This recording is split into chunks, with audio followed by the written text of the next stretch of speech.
All right, hello. Back with Chapter 9, Putting It All Together of Understanding Comics by Scott McCloud. It's not me putting it all together. I think I will be putting it all together later on, but this is his final chapter where he sort of sums up his argument, um, coming down to the whole thing of the human condition. We are all separate individuals, and trying to communicate with each other is something that is you can't do. We can't read each other's minds. We have to use various forms, whether it's speech, whether it's writing, whether it's film, whether it's comics, to actually try and bridge the gap. Um, that this has he's hopefully he with his definition of comics, he's defined it in as expansive a way as possible to able to stretch the history of comics back far past the late 1800s, early 1900s.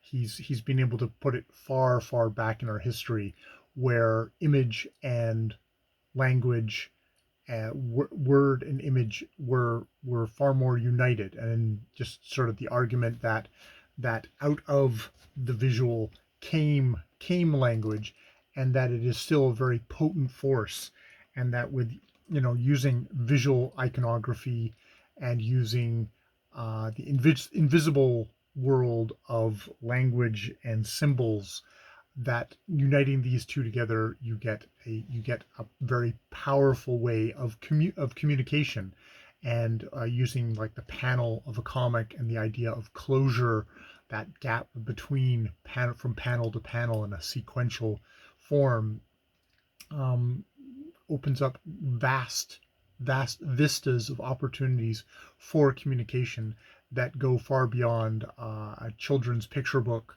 or um, simple stories of maybe of action and adventure. Not that those aren't really awesome in comics, but that there's capacities for so much more.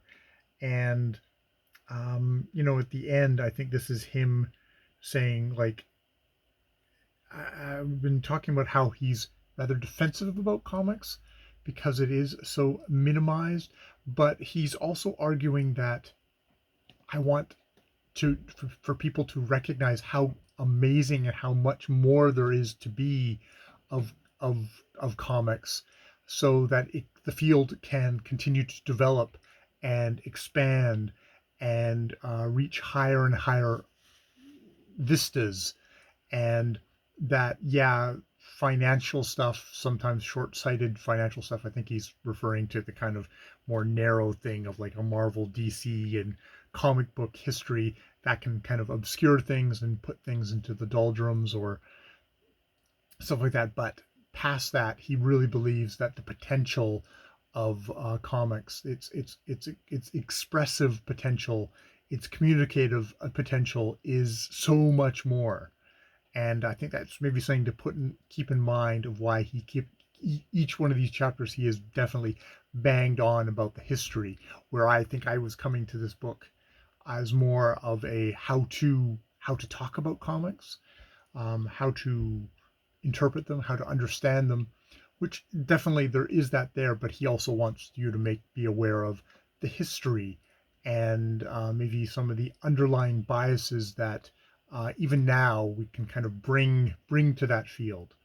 So yeah, yeah, and he definitely, he uses his trait at the end to really kind of cram into this last chapter, um, and kind of reverberate all the images that he has used, all the images and all the words that he has used, um, to time, and kind of the earliest origins of kind of history of language, and iconography, and stuff like that, and that invisible dance, the dance with between the because embedded in all pictures of the visible world are the seeds of the invisible, the seeds of expressionism and synesthetics.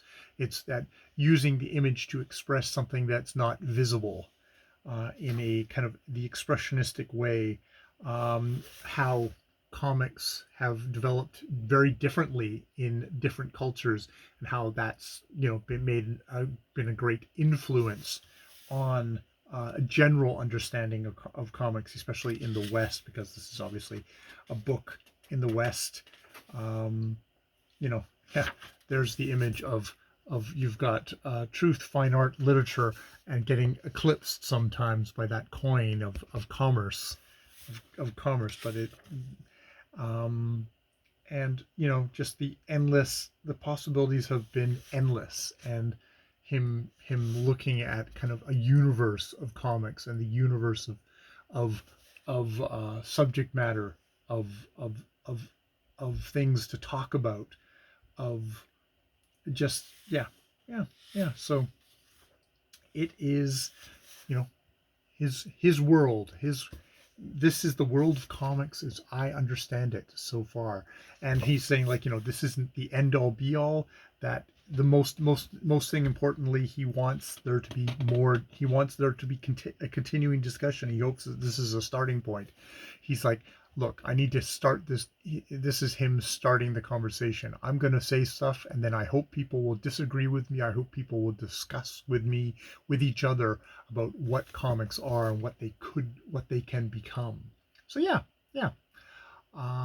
I will do kind of a full wrap up thing in a traditional interview, but I figured it was a good book to just sort of break down chapter by chapter and check in with myself about as I went along. So one of those things you could see, you could do a buddy read where you'd have a lot more fruitful conversations with somebody else, just chatting about what that triggers in each one of us. I will leave it there. I've been Jay. More videos later.